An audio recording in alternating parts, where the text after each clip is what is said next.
اور وہ سخت عذاب، حضور نے جبریل امین سے پوچھا مجھے جہنم کے عذابوں کا ذکر سناؤ۔ عرض کی حضور سب سے ہلکے عذاب کی کہانی سناتا ہوں، اور وہ یہ کہ جہنمی کے پاؤں میں آگ کا جوتا رکھا جائے گا، باقی پورا بدن اس کا سلامت ہوگا۔ یہ سب سے ہلکے عذاب کی کیفیت ہے۔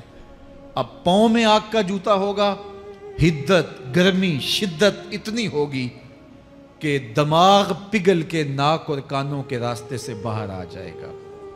پاؤں میں رکھے ہوئے جوتے کی گرمی دماغ کو ایسے چڑھے گی کہ وہ پگھل جائے گا اور ناک اور کانوں کے راستے سے باہر آ جائے گا۔ تو اللہ کے عذاب کے خوف سے چہرے بگڑ جائیں گے، حالت سلامت نہیں رہے گی۔ یہ بات ذہن میں رکھیں کہ اللہ جس کو جہنم میں ڈالے گا اس کو اس صورت میں نہیں ڈالے گا، یہ محمدی صورت ہے۔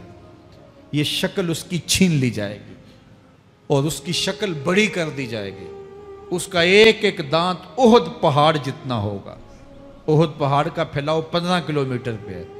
15 کلومیٹر کا ایک دانت اور 32 دانت کتنے ہوں گے تو منہ کتنا بڑا ہوگا۔ اس کو اتنا بڑا اس لیے کیا جائے گا تاکہ وہ عذاب کی تکلیف زیادہ سہے۔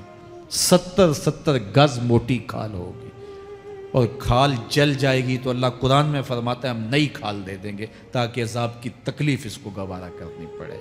پھر چیخے گا، چلائے گا، ہائے مجھے پانی دو، پانی دو، پیاس کی شدت ہے۔ 70 سال تک تو اس کی کوئی آواز ہی نہیں سنے گا۔ 70 سال کے بعد داروغہ جہنم چیخ کر کہے گا کیا مانگتا ہے؟ وہ بولے گا مجھے پانی چاہیے۔ کہا جائے گا تو بے بھی ملتا ہے پانی۔ پھر داروغہ جہنم اسے پانی دے گا، کوکا کولا کی بوتل دے گا یا پیپسی تھما دے گا یا منرل واٹر کی بوتل دے گا؟ نہیں، قرآن بتاتا ہے اسے مائے حمیم دیا جائے گا، کھولتا ہوا پانی، اور وہ اتنا گرم ہوگا جب پینے کے لیے چہرے کے قریب کرے گا اس سے اٹھتی ہوئی بھاپ کی وجہ سے چہرے کی کھال ادڑ کے اس کے اندر گر پڑے گی، لیکن اس کے باوجود اس کو پینا پڑے گا۔ اللہ فرماتا ہے یہ دنیا ہی سب کچھ نہیں ہے، سمجھ لیا یہی سب کچھ ہے، آخرت کو بھول گئے۔ صبح اٹھے کام پہ چلے گئے، شام آئے آوارگی میں چلے گئے، صدائیں آتی رہیں حی علی الصلاۃ حی علی الفلاح، کوئی پرواہ نہیں کی۔ نہ پیشانیوں نے سجدے کیے، نہ سوچوں میں پاکیزگی آئی، زندگی یوں گزار کے چلے گئے۔ ایسے نہیں، کہا ایک وہ ہوں گے جن کے چہرے شگفتہ گلاب ہوں گے، ایک وہ ہوں گے جن کے چہرے بگڑے ہوئے ہوں گے۔ اللہ اکبر، کلا اذا بلغت التراقی۔ یہ تو قیامت کا منظر ہے نا، قیامت سے قبل بھی ایک منظر ہے، اللہ اس منظر کو بھی بیان کر رہا ہے۔ کلا اذا بلغت التراقی، ہاں جب جان گلے کو پہنچ جائے گی۔ اے انسان تیرے اوپر وہ گھڑی بھی آنے والی ہے، وہ وقت بھی آنے والا ہے جب سانس اس ہنسلی میں اٹک جائے گا، جب سینے سے بھی سانس اوپر چلی گئی۔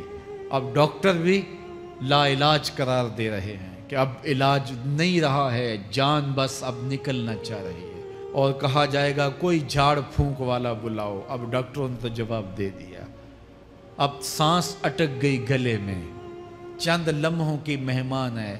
اب ڈاکٹروں نے کہا اب ہماری جانب سے لا علاج ہو گیا، اب لے جاؤ اس کو گھر یا وینٹیلیٹر پہ ڈال دیتے ہیں اس کو، بس اب ہماری جانب سے کوئی اس کا علاج نہیں ہے۔ اب گھر والے روتے ہیں، کہتے ہیں کوئی جھاڑ پھونک والا لاؤ، کوئی دم والا لاؤ، شاید وہ کوئی دم کرے تو اس کی جان میں جان آ جائے۔ ڈاکٹروں نے تو لا علاج قرار دے دیا۔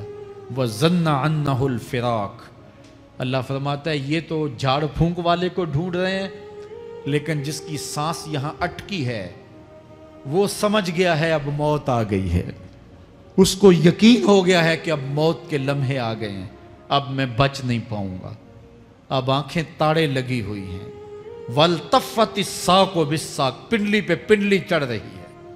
جب موت آ جاتی ہے تو پھر پنڈلی سے پنڈلی لپٹ جاتی ہے، اس کو پھر جدا کرتے ہیں اور جدا کر کے دونوں انگوٹھے باندھ دیتے ہیں تاکہ پنڈلی کے اوپر پنڈلی نہ چڑھے۔